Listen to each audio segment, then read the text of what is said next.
Hello and welcome to the radiotimes.com Doctor Who podcast. My name's Hugh. My name's Morgan. And this week, as promised, we are talking about the Daleks. Specifically, we're talking about the mysteries of the Daleks. No, it's not a long-lost classic episode starring Sylvester McCoy or somebody. Basically, it's just we've obviously got a big Dalek episode coming up, and we've had a couple of thoughts about some things fans have been asking about what the deal is with these new Daleks. So yeah, I guess to start off with, if you're sitting there at home, you're listening to this podcast, or wherever you listen to the podcast, you watch the Doctor Who trailer, you see, Joe Patterson, the Prime Minister played by Harriet Walter, unveiling these new drones, air quotes, which are actually obviously Daleks. And you might be thinking, as many people did on the internet at the time, but that's a Dalek. Everyone on Earth knows what a Dalek looks like because they've invaded loads of times. So a lot of people are asking this question. But Morgan, I think there's a very simple explanation for this mystery, isn't there? Well, I don't know about simple, but there is certainly an explanation.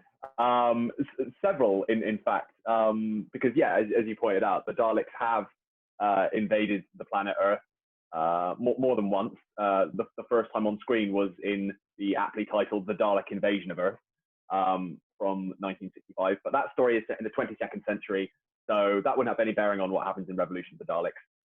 Doctor Who gets away with that one, that's fine.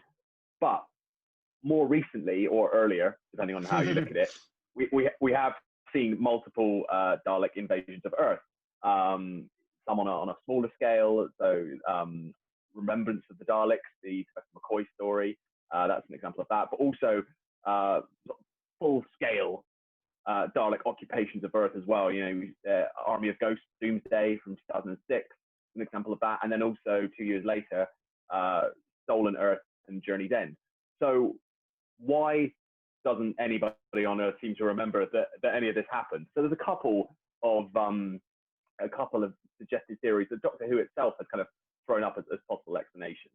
So in Remembrance of the Daleks, Ace, Sophie Aldred's companion, she's from the 1980s, and that story's set in the 1960s in London, and the Daleks have invaded, and she's saying, well, why does no one talk about this in the 1980s? Daleks are, there's a civil war breaking out between two factions of Daleks in 1960 Shoreditch, and no one thought to mention it in the 1980s.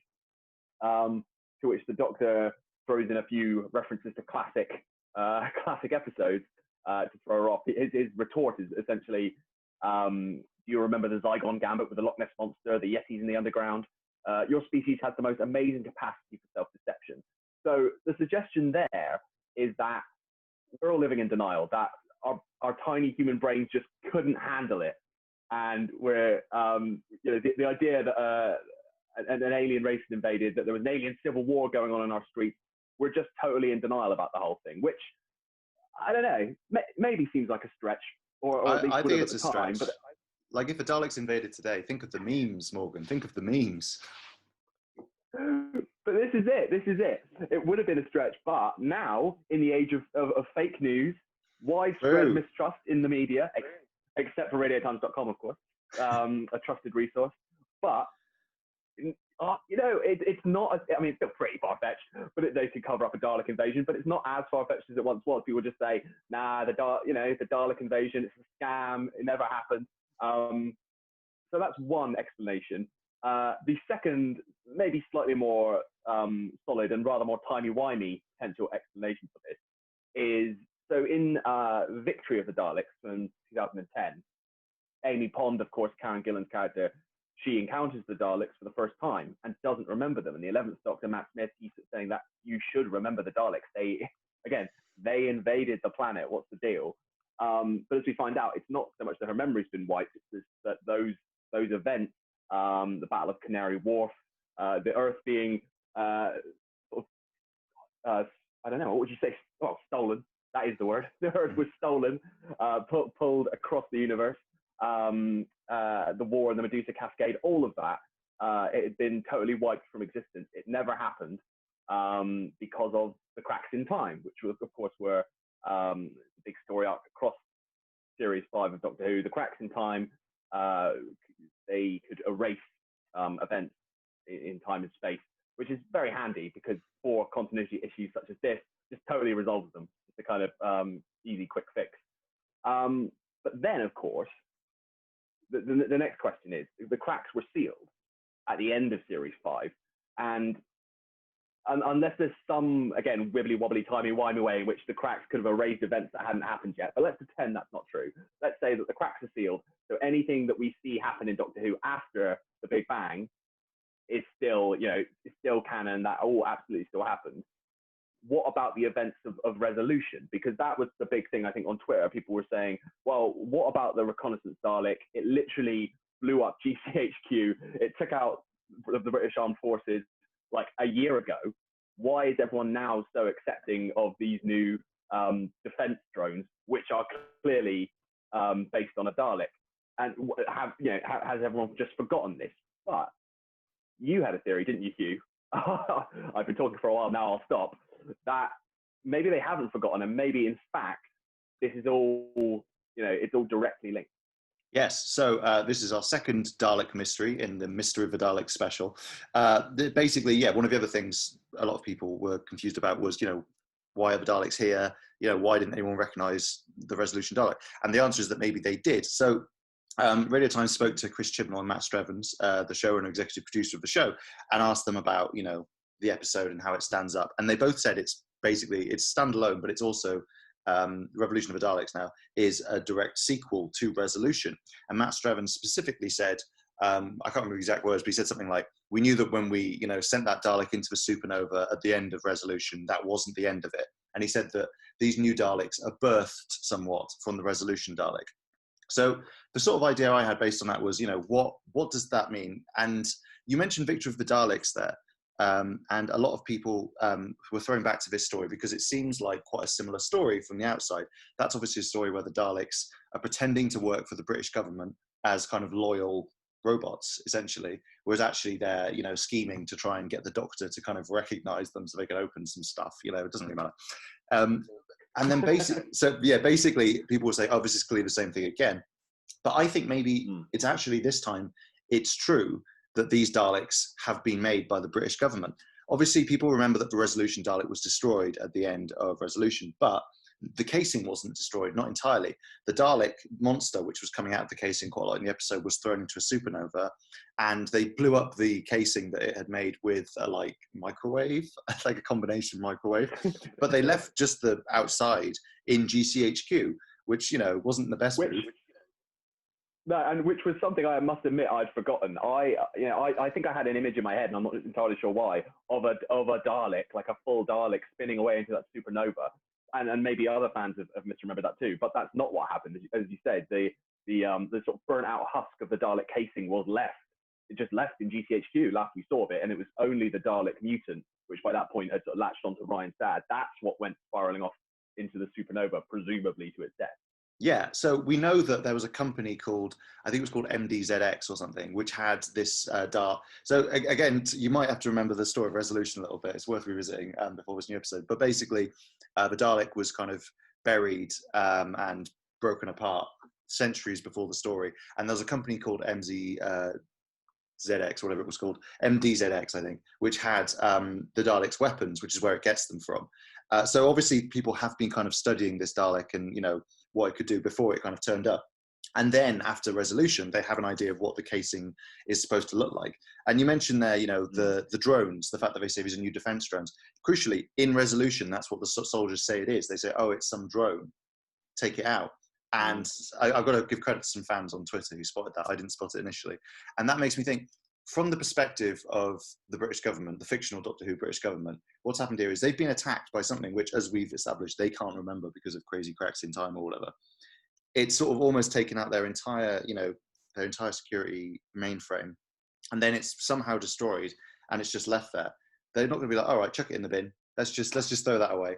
Like they're going to have a look inside. Yeah. They're going to crack it open, and I reckon that these aren't real Daleks. I think that these are manufactured Daleks. I think that the British government has, or, you know, with maybe Jack Robertson, who's Chris Knowles' returning character, who we know was kind of dealing with some shady, kind of vaguely sciencey stuff last time we met him. I wonder if maybe he's working with them on that for some reason. I don't know, because it's you know, handy for the story of the episode. And basically they've created these Daleks. And yeah, I mean, there's a few holes in it. I mean, we do know that in the episode there's a proper Dalek ship. because you see it in the trailer. There's a big sort of Time War era Dalek ship coming in, and obviously suggests alien Daleks, not man-made Daleks. Exactly, right? yeah. But as we mentioned on this podcast before, there has been leaked filming that has seen some of the bronze Daleks fighting some of these new Daleks, and also one or two of the Dalek actors have said, "Oh, excited to really fun to work on this episode."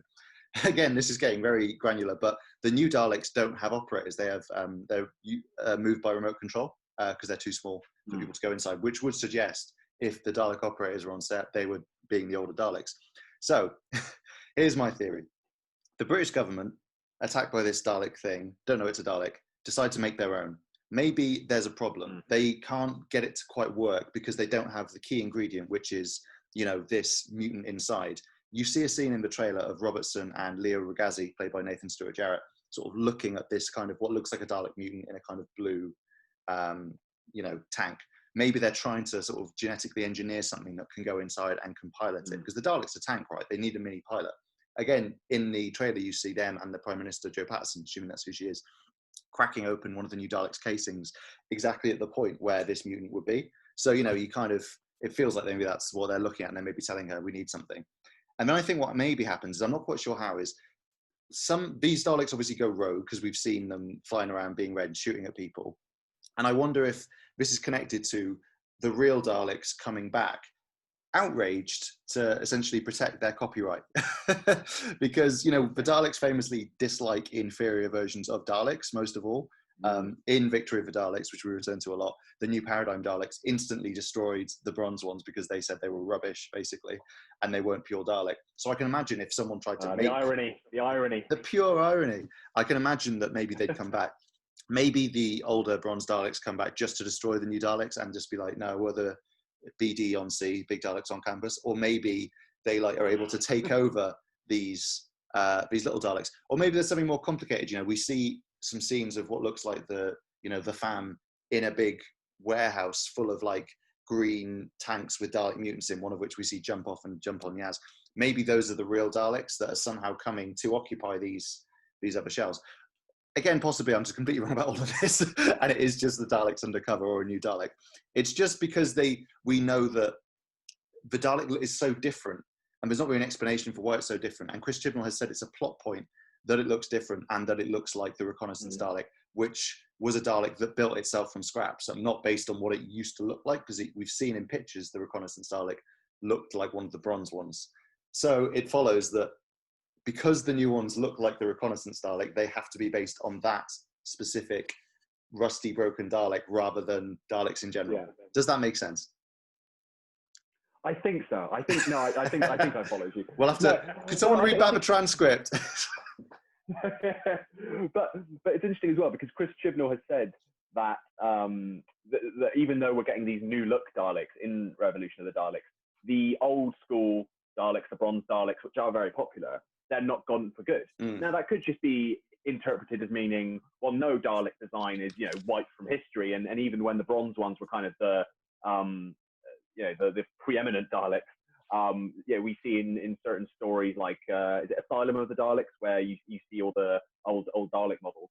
So he could just mean something like that we're not ruling out a return for the bronze models, or he could mean that yes, the bronze Daleks make a significant appearance in Revolution of the Daleks, and that would serve as a kind of Dalek revolution, wouldn't it? This again, another kind of sort of civil war between these new man-made Daleks and the bronze Daleks. It's a revolt on the part of the man-made Daleks.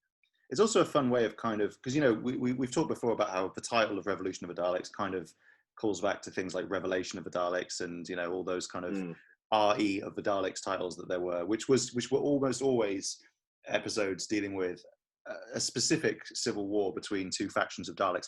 I don't think this is meant to be like a direct sequel to those or anything, but it could be a kind of allusion to it, in that we will have two factions of Daleks, but instead of them being, the Imperial Daleks and the Renegade Daleks, it will be these new kind of black Daleks and the bronze ones. The bronze ones kind of taking the role of the establishment Daleks versus these kind of upstarts, just kind of doing a similar thing, but in a different way. It rhymes, even if it's not exactly the same.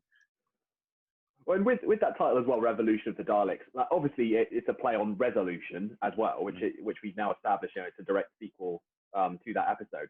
But if Chris Chibnall says there wasn't even a little bit of his mind that isn't aware that it also recalls revelation of the Daleks and those other stories, resurrection and remembrance, he's a liar.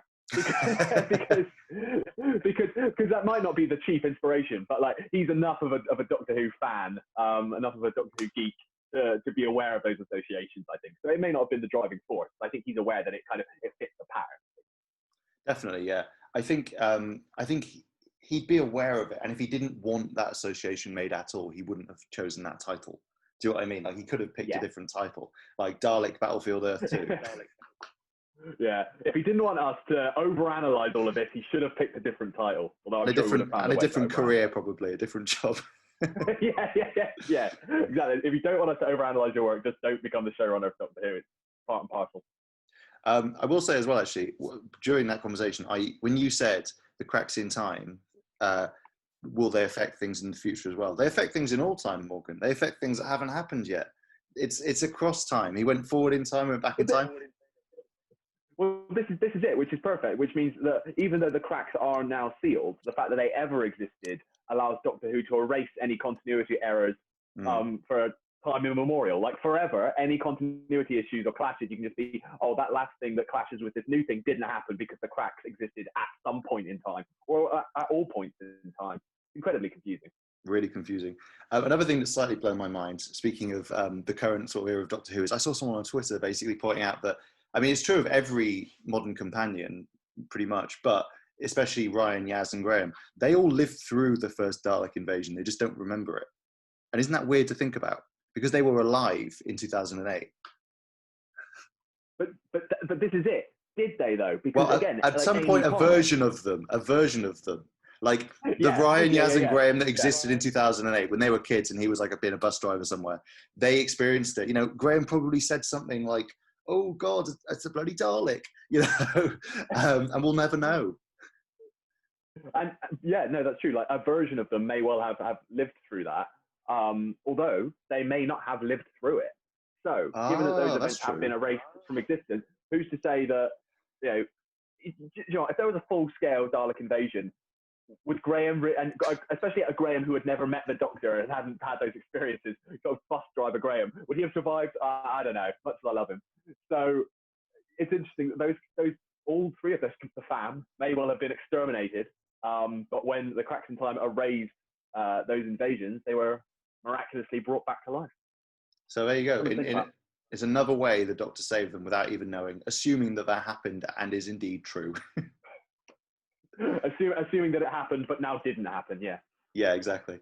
God, this is confusing. I feel like, in a way, when we came here today to solve these two mysteries of the Daleks, we've kind of just sprung up some more mysteries that didn't need to exist, that we've just created for no reason. Yeah, that's what tends to... I think if you pull a thread when it comes to Doctor Who continuity, it's very hard to tie it up then in a neat bow. You end up with just, a ball of wibbly-wobbly, timey-wimey stuff. That's what you end up with. Exactly. I mean, and that's classic. I think that's just perfect. It is weird to think that, I think I'll be really interested to see if either of these kind of how theories are explored, like whether they do talk about why people can't remember the Daleks, because Jack's there. Jack was around the last time the Daleks invaded Earth, and he'll remember it, I think. Like, we'd assume he would, because there's slightly different rules for time travelers. Like, the Doctor remembers everything that the cracks took away. And equally, we'll maybe find out if these Daleks are real or fake. I mean, they're real, but you know what I mean? Like, whether they're, made on Skaro, as it were. Yeah. No, it's not like they're gonna fall apart. But yeah, they're not like genuine bona fide original brand Daleks. Yeah. What you got to do is you got to check the underside, and there's a certificate of authenticity on every brand Dalek. Yeah, made on Skaro. But no, that's an interesting point in terms of Captain Jack coming back as well, because you think will the show delve into will Revolution of the Daleks delve into this fact that humanity doesn't remember the Daleks and why they don't? And my first instinct is, well, Stephen Moffat addressed that, but arguably his era was a bit more sort of concerned with continuity in terms of Doctor Who's history than the Chris Chibnall era. But I think I'm basing that more on the early Chris Chibnall era, that Series 11 vibe, when actually Series 12, from Resolution on, you've had, Daleks and the Master and the Timeless Children and all those revelations and Morbius Doctors. So actually, don't rule it out that we might get references to the cracks in time. We might get some explanation as to why humanity doesn't remember the Daleks, at least up until the point of resolution, and what exactly has and hasn't happened in this new rewritten timeline. Yeah. But loyal listeners, what do you think? Do you think the Daleks are real? Do you buy the explanation for why humanity doesn't remember the Daleks? Do you reckon you'd probably remember them even if a crack in time did take away your memory of it? You might think you're pretty special. Who knows? Please let us know in the comments on whatever outlets you're listening to this on. We're on YouTube, we're on Spotify and Amazon and all the kind of Acast, all the sort of usual podcast places. We've got loads of fun stuff about the Doctor Who Festive Special and the Daleks on radiotimes.com. You can read an interview we've got with Chris Chibnall and Matt Strevens, which is online, and a few other stories from the cast and crew. Next week, we're hoping to kind of carry on some of this conversation because we're hoping to revisit Resolution. Now that we've heard it's something of a prequel to Revolution of the Daleks, we probably for work need to rewatch it, and we'll just inflict that on you. We're just going to take advantage of that. But I'm quite looking forward to it, actually, because I do remember quite enjoying it at the time. Yeah, but I've only seen it a couple of times. I've not seen it for quite a while, so I'm looking forward to revisiting it. Yeah, as if Revolution is a direct sequel, I think it'll be quite useful. It's a tough old job. It's really hard. Doctor Who for work, but someone's got to do it. It's us. It's us that's got to do it. Bear in mind, though, as ever, our schedule may change if there's massive breaking Doctor Who news, which seems to happen every other week at the moment.